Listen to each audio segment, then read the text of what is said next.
Hey, pro wrestling fans and fans worldwide, this is Sam Houston, and I am Mike Messier. Sam, thanks for coming out to meet me today, buddy. You're welcome, brother. It's a pleasure to meet you. You know, I remember as a kid, for those that you should know, but if you don't, Sam Houston, former Central States wrestling champion. He was the Mid-Atlantic champion, had a great match against Crusher Khrushchev at Starrcade 85. He pinned superstar Billy Graham at the first Great American Bash in a six-man tag. Eventually, you went over to WWF, and you had a feud with Danny Davis that a lot of people remember. One time, we're listed as the number 1 contender for the Intercontinental title. Wrestled for that at WrestleMania 5. Yeah, how did that go? It's not real good. I didn't take the belt home. Yeah. But you've just had a great wrestling career, and you've tell us. And your father, your family is a well-known wrestling family. Grizzly Smith, Jake the Snake Roberts. You were married to Baby Doll for a while. But Sam, and Rockin' Robin, your sister, former WWF Women's Champion. Don't forget Samantha Starr, my daughter, my youngest daughter. She's wrestling now. So, yeah, it's a family business. You know, a lot of people talk to me and they ask me, well, you know, how long have you been in the business, or how long have you been a wrestler, or whatever. Well, I've been actually in the ring wrestling since 1983. But I've been in the business all my life. I started in it. My dad was a main eventer everywhere we went. We'd go to a different territory every 3 or 4 months. By the time I was 7 years old to start school, I'd lived in 21 different places in the country. We'd be in Los Angeles 1 minute, Charlotte, North Carolina the next, back down to Texas, back up to Oregon. We were all over the country back then, and it's the only life I've really known. You know, it's the only life I'm comfortable with. It's the only life I've known is why. You know, I make friends easy. I enjoy people. Since I got sober, I've been sober 11 years now, y'all. But since I got sober, I seem to be enjoying a whole lot more and finding out who I am inside and what I like to do. And I like to help people. You know, I like to help them as much as I can. Our job on this earth is to be out there and be with our brothers and sisters and to lend a hand, you know, to give that blessing, and whatever blessings I can bestow on anybody I want to, you know, because it makes their burden a little bit easier. Yesterday, I went to Tampa. I mean, I had places to be and stuff like that, but a fella had reached my manager and he wanted to call me, or wanted me to call him. He was a disabled veteran and he was dying. And so I told my manager to get his address. My manager did, and I showed up at his house yesterday. And we visited for a while, you know. And it was a good visit, and did a lot for him, and you know, and it was really cool. I didn't know they were having a Legends luncheon like me yesterday in Tampa. But they did. I went to the Legends luncheon. I saw Haku, Joe Gomez, a lot of the great guys that, you know, that I'd grown up with. Steve Kern. Steve Kern was telling one story about Haku, and he goes, "Wait, I got a better Sam Houston story I'm going to tell you." You know, so it was really nice. They made me champion for the day. They gave me the walking tall Buford Pusser stick. Nice. And the whole 9 yards. And what was really good about the whole thing was, and I didn't know, and thank you, Lord, because he's the one that put me there.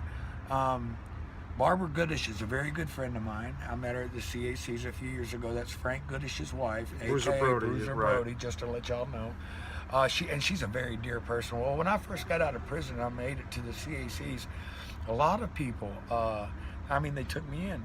You know, and me feeling as a convicted convict and everything else. And my only crime, my crime wasn't against anybody other than myself. I was an alcoholic, and it was a DUI. But I did my prison time, and I've come out the other side, and I've come out the other side a better person. But Barbara was there, and she said, "Why are you here?" I said, "My dad started Frank out. My dad was the one that put Frank and Stan together and tagged them up, and everything." And I told her, I said, I couldn't miss this for the world, because she's such a special person to me. and I was so glad to be there. It was a blessing that I didn't know, you know. So it was just an awesome experience. And then I got to go to Orlando and see some friends of mine from the church. I went through a ministry class there, and I've been approved for a ministry with Assemblies of God churches. Congratulations. I've done a whole lot of studying in my time. You know, when I was in prison, that was a long time, y'all. And you got two choices when you're in a place like that. You can either just lay out and wait your time out, or you can do something to better yourself. Well, I used every minute, every day to better myself. I got really deep into the Word, into studying the Word. I earned 3 college credits through the American Bible Academy. Nice. I did a whole lot of study. I've done a lot. And because the most important thing is in life, and I believe this with all my heart, the most important thing we can do as a people is to be there for our brothers and sisters.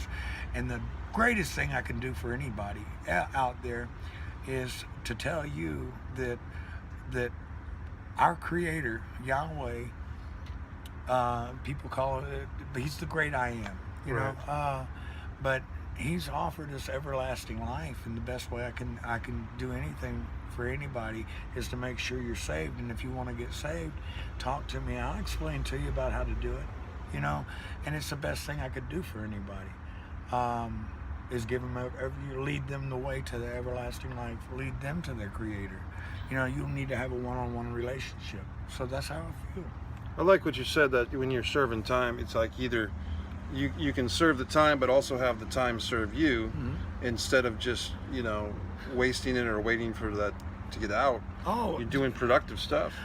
I could not stand being in a cage, and oh gosh, it killed me. I'd volunteer to go work.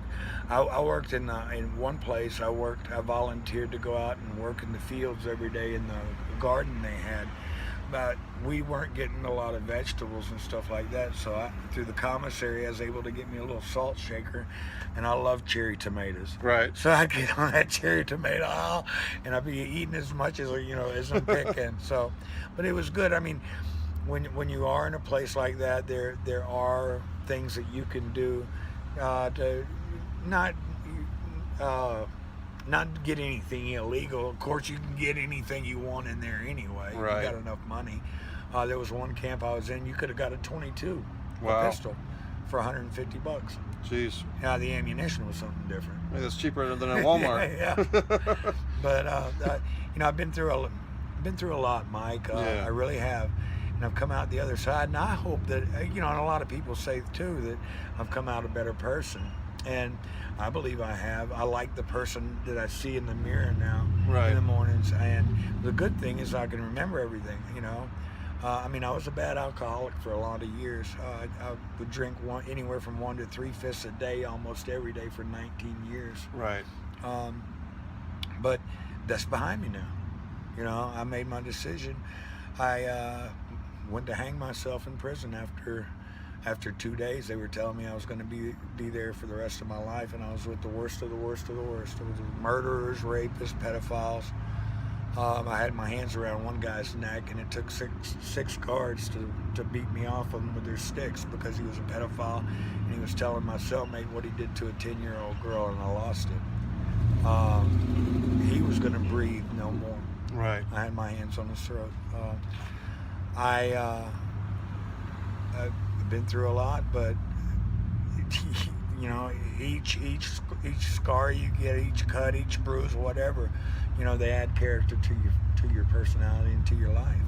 You know, my scars tell a story, and so do I.